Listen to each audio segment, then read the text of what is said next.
the Desert Tiger Podcast. All right, Ambush, we are here with BC-based singer-songwriter Lisa Nicole, and she is gearing up for her third EP here, and we're going to be diving a little bit behind that process here today. How's it going, Lisa? I am doing fantastic. How are you? Ooh, I love that word. I love the word fantastic, and I am feeling the exact same way. It is a beautiful day, so I cannot complain. Okay, where are you based? Kamloops, British Columbia. Oh, Kamloops. Okay. Not too far from me. So yeah, you probably got that same heat wave coming through. And Yeah, it's still 35 degrees, which is still like, it's cooler than last week, but still. like it just only dropped from like 42 to 35. Oh, exactly. And it's like, oh my God, 35. It's so much cooler now. No, not really. Yeah, exactly. Oh, let's go to the beach. No, you're still going to get sunburned. Yep.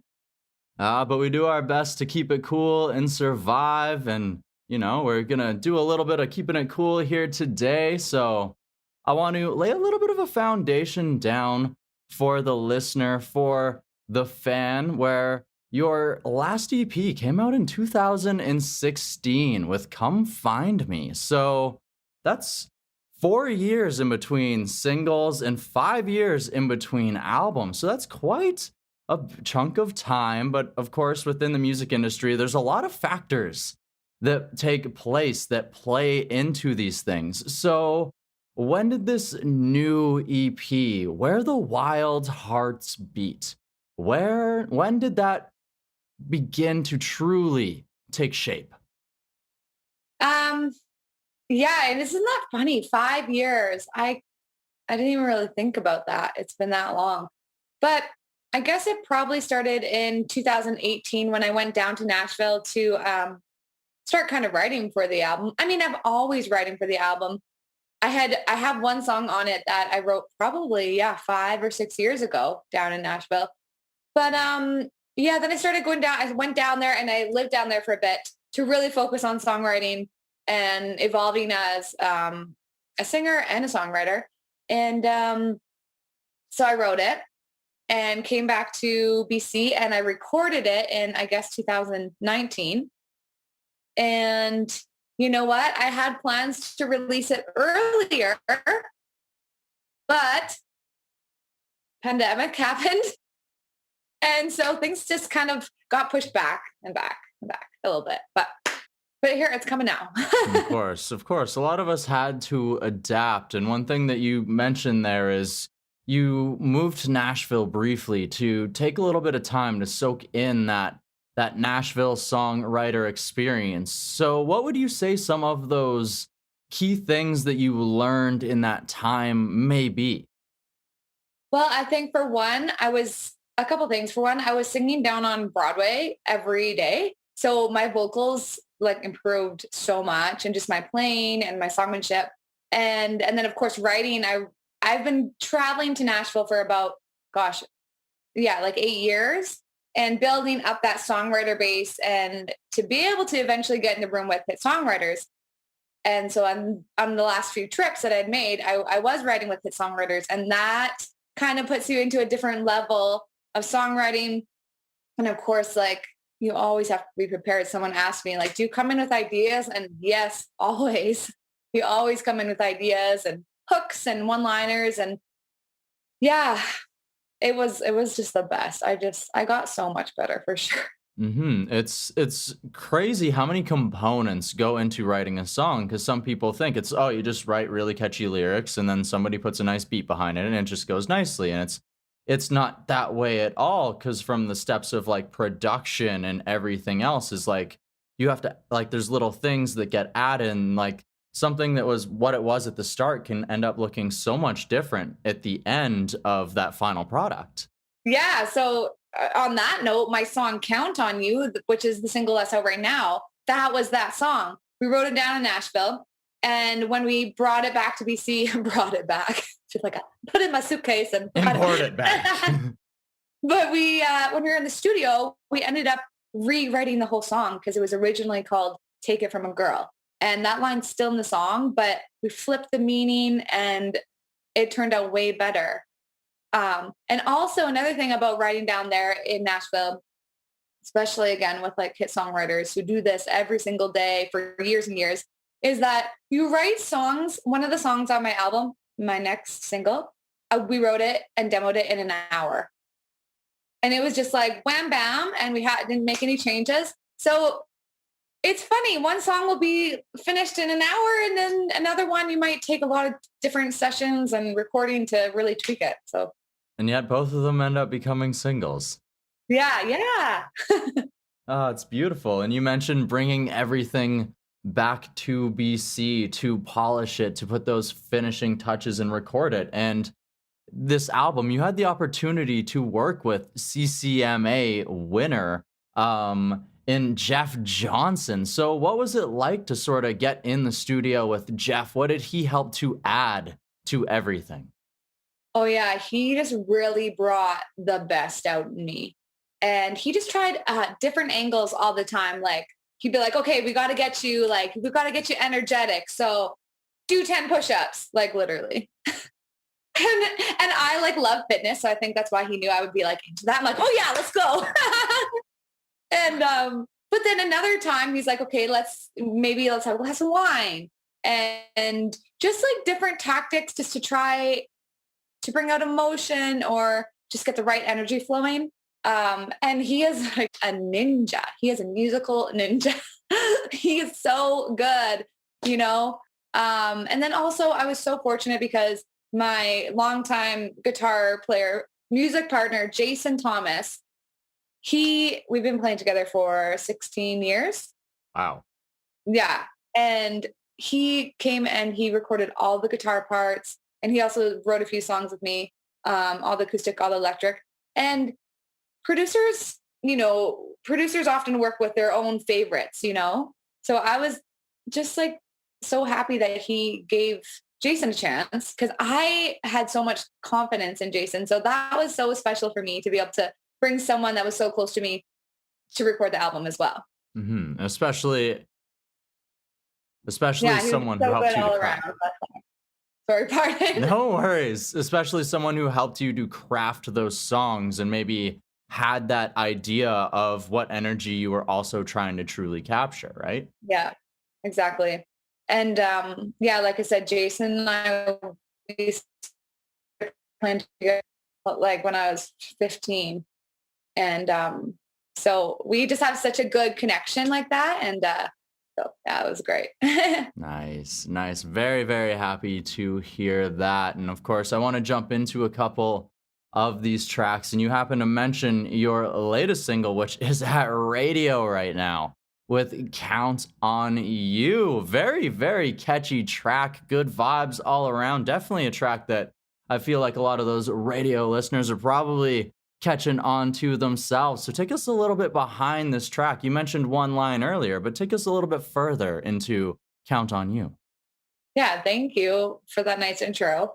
So yes, wrote it down in Nashville, and it was so funny because, not funny, but ironic because when I released it during a pandemic, it's ironic because it's about those people that you can count on, whether it's your spouse or your friend or your family member. But the people that when you've just had the worst day and everything's going wrong in the world, like these are lyrics and song that you can count on, I can count on you. And it was just, so ironic to release it during this time when it's like on the bad days, you always call to make it okay. So I just love it. And it just came out at the perfect timing. And I would say it was also inspired by my boyfriend who lives in BC. And, you know, I live down in Nashville, and I've always been able to count on him from afar, at home. And so that was the inspiration behind it. Okay. So it had that meaning when you were in Nashville where he's probably calling you and helping you through some of those questionable moments where you're like, oh, do I even deserve to be here? Oh my God. Those, because we all face those moments, but it's always good to have that support system to help push us through so that you can get through and realize what you are capable of so you can create amazing music such as this. Exactly. And honestly, without a support system, such as him, it would have been a lot harder for me. So, yeah. And then I also just want to mention, I really love how it comes into the chorus of the song where it just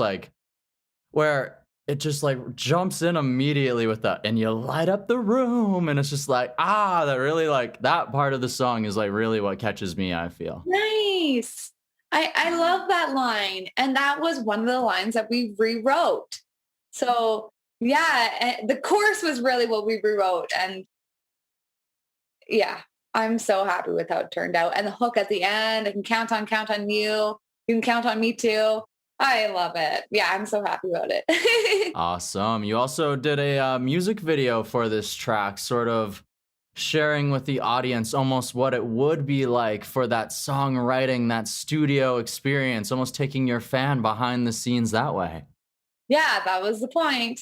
And also recorded that during the midst of the pandemic. And so, I had to do my own hair and makeup and things like that, which is not the worst. I mean, but yeah, so I wanted to capture that, like, she's in her house, is writing a song, and then she's sitting here and she's thinking about the song, and now she's in the studio recording it. And so that was the whole idea of it. Yeah.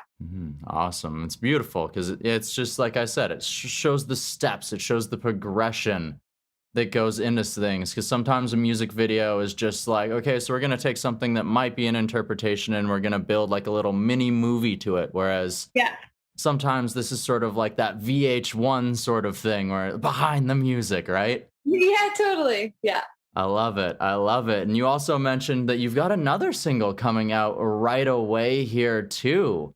Can you take us a little bit behind what track that is? What happens to be going into? What energy you're trying to capture?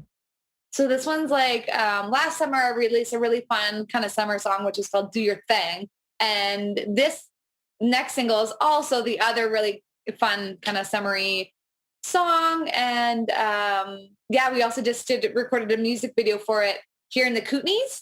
And it's kind of like a road trippy kind of song. I'm not going to try and give away too much, but it's so good. And then just a few weeks after that, the album will come out, and it's all coming together. So the album's right on the heels too. Yeah. Oh my. So lots of very exciting things here in the near future. Yeah, definitely. Including potentially returning to the live stage. Is that something that you're ready and raving to go and do? Yeah, so I had my first live show back last week, and I was literally like this much stressed out and this much excited. I was just like, I'm either going to get up there and I'm going to not even know how to talk to people or forget the lyrics. Oh, but no, it was so fun. And also I was kind of worried. I was like, I haven't sang because it was 3 sets, and I haven't sang more than like 5 songs in a row in a long, long time. So it was good. I still have a voice and we had so much fun. And then I'm doing a CD release party here in the Kootenays on August 13th. So that'll be the next kind of big one. Oh, so people will definitely have to go ahead and get their tickets for that if they are in the area then. Yeah. Oh, and otherwise, for the people who are other places, hopefully Lisa Nicole can come your way very soon too. Yes, I know we're all so excited to get live music back for sure. Absolutely. So, of course, you mentioned you don't want to give away too many secrets. So I'm just going to ask the title then of this album, Where the Wild Heart Beats. Where was that just a play off of like the old children's book, or was this something else that led to this? I didn't know there was an old children's book. Well, Where the Wild Things Are. Oh, yeah, right. No, so it's actually a few lyrics that I pulled from the next single. Oh, okay. Yeah. I thought it was a play off of that old. Okay, Play cool. off my next song. Love it. Yeah. Love it still. I love the title. Thank you. Awesome. All right. So we've talked a little bit about the progression here, a little bit about the future as well. I have one question left, Lisa. Are you ready for it? Ready. Okay. So now that we have talked about that musical progression, what I would like to know now is over that time, over the last 3 years of crafting this album, over the last 5 years since the last album, how has this time, this process, how has it helped you grow as a human being, or what has it taught you about yourself? How has it helped me grow as a human being or has well, I would say I've had to be quite patient with myself and like cool my jets a little bit and just trust the process and trust also that everything happens for a reason. And at the time it's supposed to happen because I was always feeling like, oh, I just want to get this song out and I want to get this out and that out. And yeah, like 3 years ago, I would have loved to an album or, whatever it was. But if you just have patience and you wait, then the right music will come and the right songs will come out. And yeah. And I think that's what's been happening. And it's happened all for some strange reason. Well, and it's not even just in creativity that sometimes we need to be patient with ourselves. Sometimes it's in other facets of life. So it's a very important lesson to learn for sure. Yeah, for sure. Awesome. Well, thank you for not only sharing that lesson, but for also sharing a piece of your journey here with us today on the Desert Tiger podcast. Thank you, Colton. It was a pleasure chatting with you.